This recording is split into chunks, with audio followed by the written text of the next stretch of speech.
यदि आपने SBI life की शुभ निवेश पॉलिसी को ले रखा है, पॉलिसी को 2, 3, 4 या 5 साल तक चला चुके हैं, अब आप अपनी पॉलिसी को आगे नहीं चलाना चाहते और जानना चाहते हैं कि यदि आप अपनी एसबीआई लाइफ शुभ निवेश पॉलिसी को सरेंडर करते हैं तो सरेंडर करने पर कितना नुकसान होता है, कितना पैसा आपको वापस मिलता है। तो इस वीडियो को ध्यानपूर्वक देखें और सुनें। इस वीडियो के माध्यम से आपको एसबीआई लाइफ शुभ निवेश पॉलिसी के सरेंडर वैल्यू के बारे में जानकारी दी जाएगी। देख सकते हैं आप सभी के सामने स्क्रीन पर एक पेज ओपन हो रखा है जो कि हमारा जीएसवी फैक्टर टेबल है, जो एसबीआई लाइफ शुभ निवेश पॉलिसी के प्रोडक्ट ब्रोशर पेज नंबर 10 में दिया गया है। शुभ निवेश पॉलिसी के प्रोडक्ट ब्रोशर को डाउनलोड करने का लिंक आप लोगों को डिस्क्रिप्शन बॉक्स में मिल जाएगा। उस लिंक पर क्लिक करके शुभ निवेश पॉलिसी के ब्रोशर को डाउनलोड कर लें और पेज नंबर 10 को ओपन कर लें। वहां पर आपको जीएसवी फैक्टर टेबल मिल जाएगा।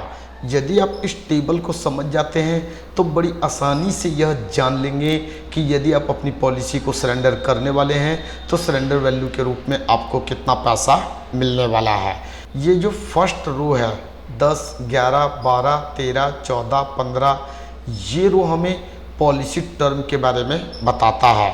इस रो से हमें यह पता चलता है कि हमारा पॉलिसी टर्म कितने साल का है। और जो पहला कॉलम है यहाँ से हमें पॉलिसी ईयर के बारे में जानकारी मिलती है कि कितने साल तक हम अपनी पॉलिसी को चला चुके हैं। शुभ निवेश पॉलिसी को यदि आप सरेंडर करना चाहते हैं और आपने सिर्फ पहला किस्त जो कि पॉलिसी लेते समय दिया था उसका भुगतान करते हैं तो उस कंडीशन में आपका पूरा पैसा डूब जाता है। एक भी रुपया आपको सरेंडर वैल्यू के रूप में प्राप्त नहीं होता। एसबीआई लाइफ शुभ निवेश पॉलिसी को सरेंडर करने के लिए कम से कम 2 साल तक यानी कि पहले 2 साल का किस्त का भुगतान आपको करना ही होता है। चलिए अब हम इस टेबल को समझने की कोशिश करते हैं। मान लेते हैं कि आपने शुभ निवेश पॉलिसी को लिया और जो आपका पॉलिसी टर्म है 15 साल का है। अब पॉलिसी को आपने 2 साल तक चलाया यानी कि पहले 2 साल आपने प्रीमियम का भुगतान कर दिया, उसके बाद आप अपनी पॉलिसी को सरेंडर करते हैं तो उस कंडीशन में आपको 2 किस्त में जो आपने टोटल अमाउंट दिया है उसका 30% रिटर्न मिलता है। यदि आपने 2 किस्त में 1 लाख रुपए का भुगतान किया है तो आपको केवल 30,000 रुपये ही वापस मिलेगा। सेम इसी तरीके से यदि पॉलिसी टर्म 20 साल का है और हम अपनी पॉलिसी को 5, 6 या 7 साल तक चलाने के बाद सरेंडर करते हैं तो उस कंडीशन में आपने जो टोटल प्रीमियम दिया है उसका आपको केवल 50% ही वापस मिलता है। सेम इसी तरीके से यदि पॉलिसी टर्म 25 साल का है और हम पॉलिसी को 10 साल चलाने के बाद सरेंडर करते हैं तो उस कंडीशन में हमने 10 सालों में जितना भी पैसा प्रीमियम के रूप में दिया है उसका टोटल 57% हमें वापस मिलता है, बाकी का पैसा हमारा डूब जाता है। कहने का मतलब यह है कि यदि आप शुभ निवेश पॉलिसी को पॉलिसी टर्म के बीच कभी भी सरेंडर करेंगे तो एक बहुत बड़े अमाउंट का नुकसान का सामना आपको करना पड़ेगा।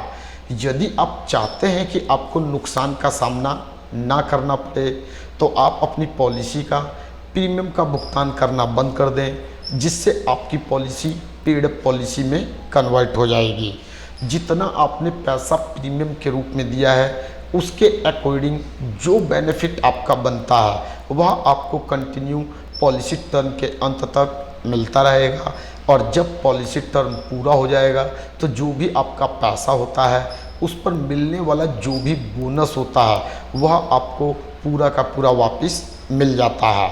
लेकिन आप नुकसान का सामना कर सकते हैं, नुकसान सहने को तैयार हैं और पैसों की आपको ज़रूरत है तो कभी भी अपनी पॉलिसी को सरेंडर कर दें और एक भारी नुकसान का सामना करते हुए जो पैसा आपको मिलता है उन पैसों में खुश रहें।